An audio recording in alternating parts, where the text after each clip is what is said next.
لیکن آپ کے پروگرامز میں آنے کے بعد میں نے پھر سے دوبارہ اس کو ریویو کر کے جو ہے ریویو کیا ہے اور ماشاءاللہ اور الحمدللہ لطف آتا ہے، مزہ آتا ہے پڑھنے میں، اور آپ نے ہی انسپائر کیا ہے اس بات کو. تو یہ تو پہلے میں آپ کا شکریہ ادا کرنا چاہتا ہوں اور ایڈمٹ کرنا چاہتا ہوں. باقی دوسری بات یہ ہے کہ فصاحت و بلاغت بھی اس میں کوئی شک نہیں ہے کہ جو ہنر ہوتا ہے بیان کرنے کا، اس کی بڑی اہمیت ہے. اچھا، اب آتے ہیں تیسرے مرحلے میں. اصل بات یہ ہے کہ ایک نظام ہے پروردگار نے جو بنایا ہے کائنات کے اندر. پروردگار کو ضرورت نہیں تھی، لیکن الذی خلق الموت والحیات لیبلوکم ایکم احسن عملا، پروردگار نے موت اور حیات کو خلق کیا تاکہ آزما سکے، اور آزمائش ٹیسٹ کے نتیجے میں جزا اور سزا ہے. ٹھیک. تو یہاں پر جزا اور سزا میں جب جائیں گے تو ایک تو یہ ہے کہ یوم القیامہ جو ہے، یوم الدین جو ہے، جو قیامت کے دن حساب و کتاب ہوگا وہ ہے، اور ایک اس سے پہلے کا جو ہے نا وہ سسٹم ہے. تو یہ بات ذہن میں رکھیے کہ نو ڈاؤٹ الیوم یوم العمل لیس الحساب، آج کا دن جو ہے وہ عمل کا ہے، حساب کا نہیں ہے. قیامت کا دن جو ہے وہ حساب کا ہوگا، عمل کا نہیں ہوگا، پروندہ بند ہو جائے گا. لیکن تھوڑا سا اس کو سمجھنے کی ضرورت ہے تاکہ لوگوں کو یہ بات جو ہے نا سمجھ میں آ جائے کہ یہ لازم و ملزوم اور کس طرح سے لازم و ملزوم ہے. جزا و سزا میں نیکیاں ایسی ہیں، اعمال ایسے ہیں کہ جن کی جزا پروردگار دنیا میں بھی دیتا ہے اور دنیا سے لے کر قیامت تک جاری و ساری رہتی ہیں، اور قیامت والے دن جب حساب و کتاب ہوگا تو پلڑے میں آئیں گی، تو پلڑے میں آئیں گی، اور یہ جو جزا دی ہوگی اس کو پروردگار کاؤنٹ نہیں کرے گا. ٹھیک. سزا کے مقابلے میں مزاج پروردگار کو اگر ہم سمجھ لیں، جیسے کہا جاتا ہے نا کہ اگر خدا کو انسان سمجھ لے تو خود بخود سجدے میں چلا جائے، پھر کسی کے کہنے کی ضرورت نہیں ہے. سزا کے مقابلے میں خداوند متعال جو دنیا سے لے کر قیامت میں اٹھنے تک مشکلات اور مسائل ہوں گی، وہ آپ کے گناہوں کی سزا کے طور پر کاؤنٹ ہوں گی. ان کا بدل، ان کا یعنی کاؤنٹ کیا جائے گا. کاؤنٹ یہ کیا جائے گا کہ قیامت کے دن جب دیکھا کہ آپ کی فائل جو ہے نا وہ گئی ہے، تو آپ کے یہ اتنے گناہ ہیں، now you deserve to go to جہنم، تو وہاں پر کیا کیا جائے گا؟ کہا جائے گا کہ دنیا میں جو بیماریاں تھیں، جو مشکلات تھیں، جو مسائل تھیں، جو تنگ دستی تھی، حتیٰ جہاں پر یہ کہا جاتا ہے کہ ماں جو ہے اپنے بچے کو جو پیٹ میں رکھتی ہے اور جو وضع حمل کرتی ہے، اس کا درد جو ہوتا ہے بچے کو تکلیف، اور باپ کو جو تکلیف ہوتی ہے بچے کے درد کی وجہ سے، اس کا بھی اجر ملے گا، اس کو بھی بیچ میں کاؤنٹ کر کے نکال دیا جائے گا. واہ. کہ یہاں پر جو ہے نا اس نے اگر گناہ کیا تھا تو اس کے مقابلے میں یہ ختم ہو گیا. اب قیامت کے دن الگ سے حساب و کتاب کے لیے پروندہ کھولا. جزا کے متعلق کیا کہا جائے گا؟ جو دے دیا دے دیا. سزا کے متعلق کیا کہ نہیں، یہاں پر کاؤنٹ کر کے ڈسکاؤنٹ کہا جائے گا. یہ 4 سال آلریڈی گزار چکا جیل میں، اس کو ختم کر کے بری کر دو وہاں پر جو ہے نا. یہ دوست تیسری بات کیا ہے؟ اب اس کو ذہن میں رکھتے ہوئے کیا ہے، وجب اللہ الجنہ، وجب اللہ الجنہ، وجب اللہ الجنہ. بات بات پہ رسول اللہ صلی اللہ علیہ وآلہ وسلم اور ائمہ علیہ السلام نے چھوٹی چھوٹی باتوں پر جنت واجب، جنت واجب، جنت واجب. تو یہ بات ذہن میں رکھیے کہ جنت کا وجوب جو ہے وہ بڑا آسان ہے، لیکن اعمال کا کنیکشن کیا ہے؟ وہ یہ ہے کہ جنت کے لیے تو آپ کو مستحق قرار دے دیا جائے گا، اس کا قبضہ لینے کے لیے آپ کو اعمال کی فائل دکھانی ہوگی، تب جا کر پوزیشن ملے گی. یہ قبضے والی بات جو ہے نا، یہ میمونہ کے کال کے بعد کرتا ہوں، اکا ہی بندہ گناہ گار نہ ہو، اللہ معاف کرنے کے لیے بیٹھا ہو، پوزیشن نہیں ملے گی، جنت آپ کی. ہاں یہ قبضہ کیسے لینا ہے، اس کے اوپر یہ بڑی اچھی آپ نے ٹرمینالوجی شاہ صاحب بڑی اچھی استعمال کی ہے کہ آپ کے پاس فائل تو آ گئی ہے، لیکن اب وہ پلاٹ کا جو آپ نے قبضہ ہے وہ کیسے لینا ہے، اس کے لیے جو پیمنٹ اور آپ نے جو ماہانہ اور سالانہ چارجز دینی ہے وہ کیا ہے. یہ مثال ہے نا یہ سمجھنے کے لیے، اس سے کتنا کمال مجھے تو اعلیٰ ترین سمجھ میں آ گیا. جی السلام علیکم مومنہ بیٹا. جی وعلیکم السلام. جی میرا پتر. جی میرا نام مومنہ ہے، میں جنگ سے بات کر رہی ہوں. مومنہ ہے؟ اور جی مومنہ. اوکے مومنہ. جی مجھے وہ استخارہ کروانا تھا. میرا نام مومنہ ہے اور میری ماما کا نام بیبی ممتاز ہے، اور لڑکے کا نام عبداللہ ہے، اور ان کی مدر کا نام معافی ہے. تو تم کیا چاہتی ہو کہ تم نے چوز کرنا ہے کہ کروں یا نہ کروں؟ پتہ نہیں، یہ بابا لوگوں نے کیا ہے یہ سب کچھ. تو پھر تمہیں پریشانی کیوں ہے؟ اگر بابا لوگوں نے کیا تم نہ کر سکتی ہو؟ نہیں، بابا کی ہاں میں میری ہاں ہے، ان کی نہ میں میری نہ. پھر تم پنگے میں کیوں جانا چاہتی ہو؟ پتہ نہیں، ڈر لگتا ہے مجھے نا ان سب سچویشن سے. دیکھو پہلی بات تو یہ کہ ماں باپ کے فیصلوں میں ویسی برکت ہوتی ہے، جی ان کا مقام بڑا ہے. دوسری بات یہ کہ اگر میں صرف ناموں کے حساب سے دیکھوں تو میں تمہیں نا تم میری بیٹی ہو, میں تمہیں بالکل ادب سے کہہ رہا ہوں, تم سے وہ کہیں زیادہ بہتر ہے. جی اب دیکھو, اب تم نہ کر سکتی ہو, نہیں, اب لالچ آئے گی نا کہ شوہر میرا بہتر ہونا چاہیے.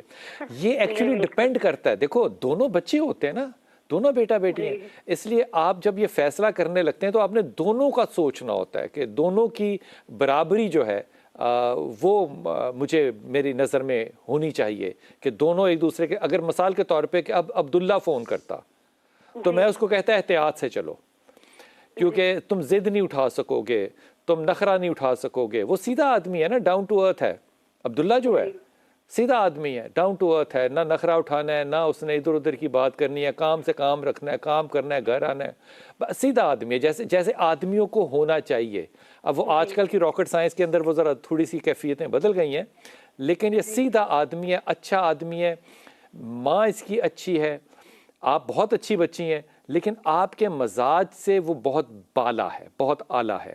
اس لیے اگر تمہارے پاس اس کا رشتہ ہے تو میرے خیال میں خوف تمہارا نہیں, خوف اس کے دل میں ہونا چاہیے. تم اس بات پہ اللہ کو اس پہ یہ ان چکروں میں نہ پڑو کہ میں نے استخارہ کرنا ہے, پھر استخارہ کسی سے کرانا ہے, چھوڑ دو اس بات کو.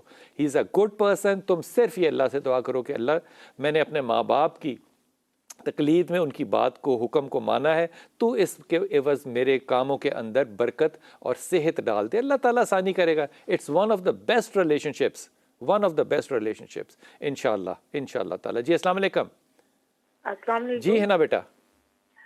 السلام علیکم. وعلیکم السلام. میں نے آپ سے عدت کے بارے میں پوچھنا تھا سوال. جی بیٹا. ہمارا اسلام عدت کے حوالے سے کیا کہہ رہا ہے, کیوں مسئلہ ہے اور تمہیں, دوسرا کیا ایشو کیا ہے نا؟ ایشو یہ ہے کہ مطلب بھائی ہے ان کا, وہ ماں کی طرف سے سگا ہے, باپ کی طرف سے سگا نہیں آیا, ان کے سامنے جایا سکتے ہیں کہ پھر سے پھر کس کی عدت کس کی ہے؟ محرمیت کی بات کر رہے ہیں. عدت میری ممانی کی ہے. ممانی کی عدت ہے تو مامی کا بیٹا شوہر کی طرف سے ہے.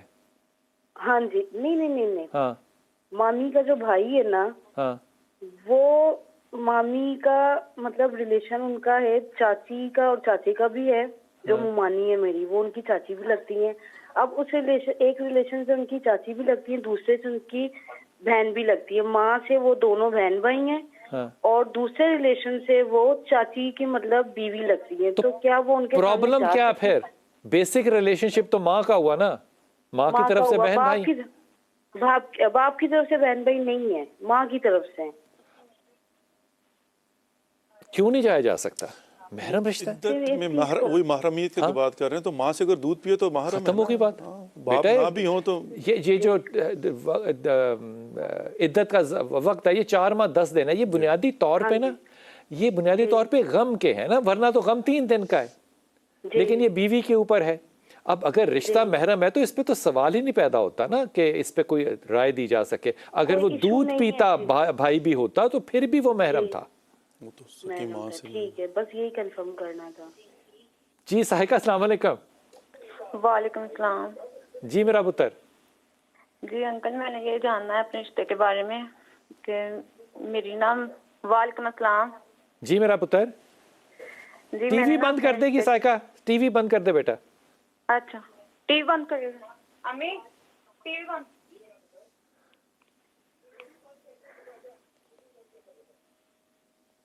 جی میرا پتر بولو. جی مجھے نا اپنے رشتے کے بارے میں جاننا ہے. تو تم اداس کیوں ہو اتنی سائقہ؟ ہاں جی اداس ہو تم؟ جی بہت زیادہ. رشتہ کیا تھا, منگنی ہو گئی تھی میری, ٹھیک ہے, تو وہ نا ٹوٹ گئی ہے. لڑکی تھی تو ایسے 1 سال ہو گیا, 1 سال پہلے اکتوبر میں ہوئی تھی. اب یہ ہے کہ اب کہیں اور بھی کرتے ہیں تو کوئی بات ہی نہیں بنتی. اگر کسی کہیں اور جاتے ہیں دیکھنے تو جہاں پہلے ہوئی تھی منگنی, وہ لڑکا پھر فون کرتا ہے ادھر ہی, پھر وہ کہتا ہے میں نے کرنا ہے, میں نہیں کروانی ہے, یہ وہ کوئی سمجھ ہی نہیں آ رہی. نہیں یہ جب بات کو کہتے ہیں نا سائقہ دیکھو میں تم سے بڑا ہوں اس لیے میں بڑے ادب سے بات کہہ رہا ہوں. یہ جب بات کہتے ہیں نا جی کچھ سمجھ ہی نہیں آ رہی, اس کا مطلب ہوتا ہے چکر. یہ نہیں ممکن ہو سکتا کہ ایک شخص نے رشتہ توڑا اور اس کے بعد وہ فون بھی کر رہا ہو. دیر از اے کیچ 22 ان دس نا. وہ کیچ 22 کیا ہے؟ توڑا ہے تو وہ مطلب کرتا ہے خود ہی, پھر فون کر دیتا ہے جب اس کا دل کرتا ہے کہ میں نے کروایا. وہ یونان میں ہے تو مطلب کہ آتا بھی نہیں ہے. ہم تو کہتے ہیں آ جائے تو ہم. توڑا تم نے تھا کہ انہوں نے تھا؟ ہم لوگوں نے توڑا تھا. ٹھیک, تو وہ لڑکا نہیں مانتا, تم لوگوں نے کیوں توڑا تھا؟ کیونکہ ان کی عادتیں کچھ لڑکے کی چینج ہو گئی تھی. جیسے پہلے تھا اس نے اپنی مرضی سے کہا کہ میں نے ادھر کروانا ہے یہ وہ, تو مرضی سے ہوا تھا ہماری, ٹھیک ہے. تو پھر بعد میں وہ جیسے تھا ویسا رہا نہیں, تو پھر ہم نے پہلے کیسا تھا؟ پہلے ٹھیک تھا. کیا ٹھیک تھا؟ تم امی تھوڑی ہو اس کی. پہلے ٹھیک تھا پھر خراب ہو گیا, کیا تھا پہلے؟ پھر کیا نہیں ہوا؟ پہلے یہ ہے کہ اس نے بات بھی کرنی ہے ٹھیک سے, گھر والوں سے بھی کرنی ہے, مجھ سے بھی کرنی ہے, سب سے بھائیوں سے بھی, سب سے ٹھیک سے کرنی ہے. جب یہ ہے کہ کچھ منتھ گزرے ہیں تو پھر وہ بات کرنا کم کر دیا ہے. مطلب اس کے گھر والے تو کرتے ہی نہیں تھے. پھر مطلب کیسے کرنا شروع ہو گیا. تو سائقہ یہ تمہاری اور اس کی مرضی تھی نا, گھر والوں کی تو مرضی نہیں تھی. جی جی ایسا ہی تھا نا. جی جی بالکل. ہاں تو اب گھر والوں کو تو تم نکال دو باہر. پہلے وہ تم سے گپ مارتا تھا, پھر اس نے گپ مارنی کم کر دی, ایسا ہی ہے؟ جی ایسے ہی سمجھنے کی کیا بات ہے اس میں؟ ایسا ہی تھا نا. پھر تم نے کیونکہ اس نے تمہیں کال کرنی یا بات کرنی کم کر دی, تم نے کہا کہ میں رشتہ ہی نہیں کرتی تھی. نہیں ساری فون کی بات نہیں ہے. پہلے اس نے مطلب کہ پہلے ٹھیک تھا. ٹھیک تھا سے کیا مطلب ہے؟ مجھے یہ تو بتاؤ نا, پہلے اس کو سائیکل چلانی آتی تھی پھر وہ بھول گیا, کیا ٹھیک تھا؟ پہلے کیا تھا بعد میں کیا تھا؟ کوئی وجہ ہونی چاہیے نا نسبت توڑنے کے لیے, سالڈ وجہ. جی یہ دیکھیں کہ وہ مطلب کہ ماما سے بھی اس نے کہنا کہ شروع سے بات صحیح کی ہے, ٹھیک رہا ہے. جیسے تمہاری اماں سے؟ جی جی. اچھا. تو پھر یہ تھوڑا ٹائم ہی گزرا ہے, تو امی سے بھی نہیں بات کرنی, بھائی سے بھی نہیں کرنی, کسی سے بھی. اس کے گھر والے بھی سب نے رابطہ مطلب کرنا کم کر دیا, کوئی آتا بھی نہیں تھا. تو اس لیے ہم نے پھر رشتہ توڑ دیا. تو ادھر اب ہم نہیں کرتے, مطلب کہ کوئی ہمارا رابطہ نہیں, ہم کہیں اور. اچھا میری بات سنو, تم اب جاتی ہو کہیں بھگوان پورے کسی کے ہاں رشتہ دیکھنے, تو اس کو کیسے پتا چلتا ہے کہ تم بھگوان پورے گئی ہو؟ ہم تو نہیں بتاتے, ہمیں نہیں پتا, ہمارے رشتے میں سے ہے. تو اس کے اوپر کوئی ولایت ہے, اس کا کوئی القاء کا معاملہ ہے, وہ کوئی بابا ہے, اس کی کوئی درگاہ چلتی ہے؟ یہ میں کہہ رہا ہوں نا. دیکھو سائقہ, کیچ 22 کے علاوہ یہ مسائل پیدا نہیں ہوتے ہیں. یا تم کرو اس سے یا چھوڑ دو, ایک طرف آؤ. یہ اس طرف یہ نہیں کرتے میرا بچہ, یہ ڈبل ہے. چھوڑ دو. تم سڑانے کے لیے جلانے کے لیے پہلے بتاؤ گی کہ ہم یہ کر رہے ہیں تاکہ وہ رشتہ لے کر آئے, وہ نہیں لے کر آئے گا. پھر تم کہو گی کہ وہ یہ کیوں کرتا ہے. یہ مت کرو. میک اے ڈیسیژن, یہ تمہارا فیصلہ ہے. تم نے اپنی امی کو بھی انوالو کر لیا, ساروں کو انوالو کر لیا, اس کے گھر کا فیصلہ نہیں ہے یہ. تو وہ اپنے گھر کو چھوڑ دے, کیا کرے مجھے یہ بتاؤ. وہاں جا کے اس کے لڈو پیڑے تو نہیں ہے نا, وہ کام کرنے گیا ہے, محنت کرنے گیا ہے, وہ اپنی فیملی کو اون کرتا ہے. وہ اون نہ کرے فیملی کو.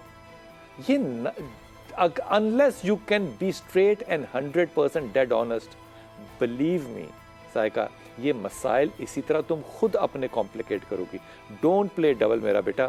سنگل پے کرو یا چھوڑ دو, اور اب فون بدل لو اور فون اٹینڈ نہ کرنا. چھوٹا سا وقفہ اور واپس آ.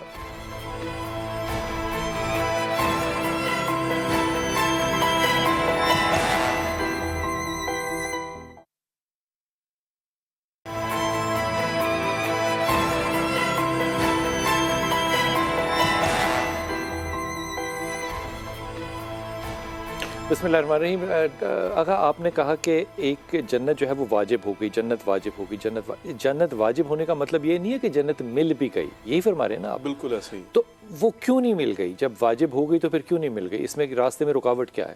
اس لیے کہ اس کا ایک پوزیشن کا جو ہے نا وہ ایک طریقہ کار ہے. مثال کے طور پر آپ نے اعمال کیے تو پروردگار نے کہا کہ آپ پر جنت واجب ہے, ٹھیک ہے. لیکن اگر حقوق العباد آپ کے ذمہ ہوئے قیامت والے دن تو اس کا وہ رکاوٹ بن جائے گی.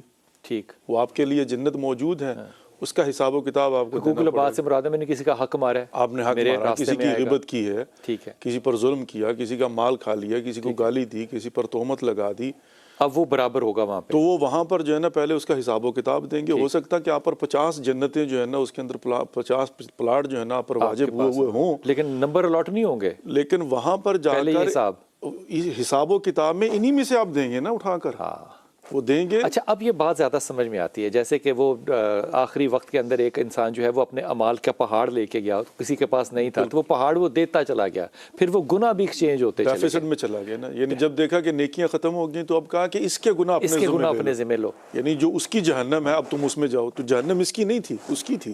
ٹھیک. تو یہاں پر جو ہے نا وہ اپنی جنت کبھی اس کسی کا کو مطلب دینی پڑ یہ جو جائے گی. فری فار آل والا چکر ہے یہ کوئی نہیں ہے کہ کوئی یہ سمجھے کہ فری فار آل ہو گیا نا. پروردگار غفور الرحیم ہے, وہ اور جو چاہے کر سکتا ہے. اور یہاں پر آ کر یہ جو فلسفہ بیان کیا جاتا ہے نا وہ سمجھنے والی بات ہے کہ جو بھی کلمہ لا الہ الا اللہ محمد رسول اللہ پڑھ لے گا تو وہ ٹیمپریرلی جہنم میں جانے کے بعد بھی اینڈ میں جنت میں آئے گا. یعنی کہ جنت واجب ہے اس پہ. تو واجب کا مطلب اس کا پلاٹ پڑا ہوا ہے نا, اس پر تو پروردگار ظلم نہیں کر سکتا نا. اب میں سناؤں گا آپ کو اگلے وقفے میں حدیث اس کے اوپر ایک. جی السلام علیکم. واہ واہ واہ واہ واہ. وعلیکم السلام. جی میرا پتر. میرا نام نازیہ ہے, میں گجرانوالہ سے بات کر رہی ہوں. سر میرے نا 14 سال شادی کو ہو گئے ہیں. راضیہ. تو جی اچھا راضیہ 14 سال شادی سے کس کس کے ساتھ راضیہ شادی آپ کی بیٹا؟ نازیہ. جی ٹھیک. تو نا 2 سال ہو گئے ہیں نا میرے نا سسر کی ڈیتھ ہوئی کی, اور 2 سال سے میں اپنے نا ادھر اپنی ماما کے گھر بیٹھی ہوئی ہوں. کیوں؟ اور میرے 3 بچے ہیں. نہیں ایک سیکنڈ آرام بیٹا, میں عمر کے اس تقاضے میں ہوں گا, مجھے سمجھنے میں دیر لگتی ہے. تمہارے شوہر کا کیا نام ہے؟ سلمان. سلمان سے تمہاری شادی ہوئی, سسر کا انتقال ہو گیا, جی 3 آپ کے بچے ہیں, تو آپ اپنے گھر میں کیوں ہیں؟ میں ادھر ماما کی طرف ہوں اس لیے کہ وہ ابو جی کرتے تھے جو بھی سارا کچھ کرتے تھے, سارا گھر کا کام خرچہ. تو ہسبینڈ جو میرے تھے وہ کچھ بھی نہیں کرتے تھے. تو اب میں ادھر آئی ہوئی ہوں. نہیں میرے تھرو کیا مطلب اکنامکلی گھر کو افورڈ وہ کرتے تھے؟ جی افورڈ وہ کرتے تھے. آپ کے شوہر کوئی کام نہیں کرتے؟ نہیں کام بس یہ کر لیا کہ بس نا 1-2 دن گئے ہیں, پھر اس کے بعد نہیں گئے ہیں. کیا کام کرتے ہیں آپ کے شوہر؟ شوہر یہی کہ پہلے گارمنٹس کا کام تھا, تو وہ دکان نہیں اب ان کی اپنی رہی. ٹھیک. تو پہلے کہتے تھے یہ ہمارے پاس یہ ہے, ہمارے پاس وہ ہے, کہ ہر چیز ہمارے پاس. ان کے پاس کچھ بھی نہیں نکلا ہے. ٹھیک ہو گیا کہ کوئی کام ایسا ہو کہ وہ کام کر سکے. تو بس یہ کہ بس ابو جی کرتے ہیں وہی کرے بس, اور کوئی نہ کرے. ٹھیک. تو اب کیا مسئلہ کیا ہوا بیٹا؟ اب یہ ہے کہ ابو جی کی ڈیتھ ہو گئی ہے, 2 سال ہو گئے ہیں. تو اب یہ ہے کہ میں ماما کی طرف آئی ہوئی ہوں. اس نے نہ پوچھا ہے بچوں کا, نہ مجھے نہ. نہیں تو آپ ماما کی طرف کیوں آئی ہیں؟ میں یہی تو آپ سے پوچھنا چاہ رہا ہوں, آپ ماما کی طرف لڑ کے آئی ہیں؟ وہ نہیں, میں لڑ کر نہیں آئی ہوں, بس یہ کہتا تھا مجھ سے نہیں ہوتا, مجھ سے کوئی کام نہیں ہوتا ہے, نہ میں نے کچھ افورڈ کرنا ہے, نہ میں نے بچوں کی خرچہ اٹھا سکتا, نہ تمہارا اٹھا سکتا ہوں. تو ماما کی طرف تمہارا خرچہ کون اٹھا رہا ہے؟ ماما ہی لگے ہوئے ہیں. تو تم وہاں پہ رہو تو وہاں بھی ماما خرچہ دے سکتی ہیں تمہیں؟ تو وہ دے تو سکتے تھے, پر یہ مسئلہ ہے کہ وہ کہتا تھا کہ آل ٹو آل سارا کچھ کریں. تو مجھے یہ کہ وہ تو کچھ کرے نا بچوں کے لیے. صحیح. تو وہ نہیں کرتا کچھ بھی؟ نہیں وہ کچھ بھی نہیں. اچھا مجھے تم اب ایک ججمنٹ دینا, اگر فرض کرو وہ نہیں کرتا جی, تو پھر تم اگلا سٹیپ کیا کرو گی؟ اگلا سٹیپ آپ بھی بتائیں نا. میں نے اس لیے تو آپ سے استخارہ کیا ہے کہ میں اگر. اس میں استخارے کی کیا بات ہے بیٹا؟ ایک شوہر جو ہے وہ نہیں کام کرتا, 3 تمہارے بچے ہیں, تمہارے ساتھ کوئی دھوکہ تو نہیں ہوا نا؟ تمہیں روزے اول سے پتا تھا کہ وہ کوئی کچھ نہیں کرتا؟ جی پتا تھا نا. تو اب چھوڑ کے آنے کا کیا مطلب تھا؟ نہیں وہ پتا تھا نا, تو ابھی اسے یہ چاہیے تھا نا کہ جب تک ابو افورڈ کر رہے تھے وہ کرتا. کہ میں نے اب ساری عمر ابو جی بھی کہتے تھے کہ میں نے بیٹھے تو نہیں رہنا, یہ وہ ایسے ایسے. تو اب یہ تھے کہ اسے بھی چاہیے تھا نا کچھ کرے. چاہیے تو بہت کچھ تھا. چاہیے تو یہ بھی تھا کہ تم غربت کی وجہ سے یا کسی بھی اپنے مسئلے کی وجہ سے اپنے گھر کو چھوڑ کے نہ آتی. محاذ چھوڑ کے آ کے فوجی جنگ کیسے جیت سکتا ہے؟ میری سمجھ سے یہ بات بالا تر ہے. یہ جو پریشر گروپ ہوتا ہے نا, پریشر بنانا کہ یہ کرتی ہوں, تو پھر اس پریشر کے جو باقی آفٹر افیکٹس ہیں, جو آفٹر شاکس ہیں, پھر وہ نبھانے پڑتے ہیں. اب وہ کہہ رہا ہے کہ جاؤ پھر چل کرو. اب تمہارے پاس کوئی راستہ نہیں ہے. اب میں تمہیں کہوں کہ تم واپس جاؤ, تم کس منہ سے جاؤ گی؟ اب کہو کہ وہ کام کرے, وہ نہیں کرنا چاہتا. تو بھائی جان جو آپ کو یہاں افورڈ کر رہے ہیں وہ وہاں کر سکتے تھے, لیکن انہوں نے بھی کہا تم آ جا, دیکھی جائے گی. سسر کیا ہے, یہ ہوتا ہے ایک بڑے کا نا سایہ. تب بھی کچھ نہیں تھا, اب بھی کچھ نہیں ہے, لیکن اس کے ہونے کی وجہ سے ایک برکت تھی نا, گھر اکٹھا تھا. میرا تمہیں یہ مشورہ ہوگا کہ وہ کما رہا ہے نہیں کما رہا, تم جو کر سکتی ہو وہ کرو, جو تمہارے ماں باپ کر سکتے ہیں کریں, لیکن اپنے محاذ پہ رہ کے لڑو. محاذ چھوڑ کے 4 لوگوں کی زندگی, 3 بچے ایک تم, کیوں خراب کرنا چاہ رہی ہو؟ اس کو کام کرنا چاہیے, اس پہ کوئی دو رائے نہیں ہے. اس کو ڈیلز دو کہ بھائی جان یہ آپ کے ساتھ انویسٹمنٹ میں مل کے کر رہی ہوں, ہم کاروبار کرتے ہیں, یہ امپورٹ کریں گے, یہ ایکسپورٹ کریں گے, یہ انٹرنیٹ پہ کریں گے, یہاں سے خریدیں گے, جو بھی ہے. گیٹ انوالوڈ اس کے کام کے ساتھ. بندہ اچھا ہے بندہ برا نہیں ہے, سست الوجود ہے, لیکن تم اس کے ساتھ کمبائن کرو گی نا, it will be a successful business انشاءاللہ. سورہ اخلاص پڑھنی ہے, لا حول ولا قوت الا باللہ پڑھنی ہے, اور میں نے وقفے پہ جانا ہے.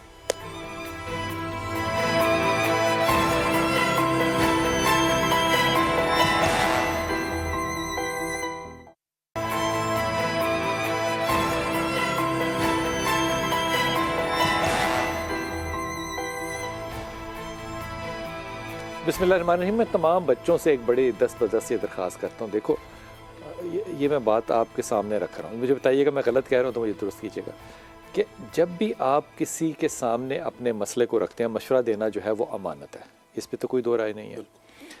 لیکن اگر بتانے والا آپ نے جب فیصلہ مثال کے طور پہ آپ کے پاس فتویٰ آتا ہے تو آپ نے فتوے پہ دونوں فریقین کو سننا ہے نا, اس کے بغیر تو نہیں ایک شرعی فیصلہ ہو سکتا.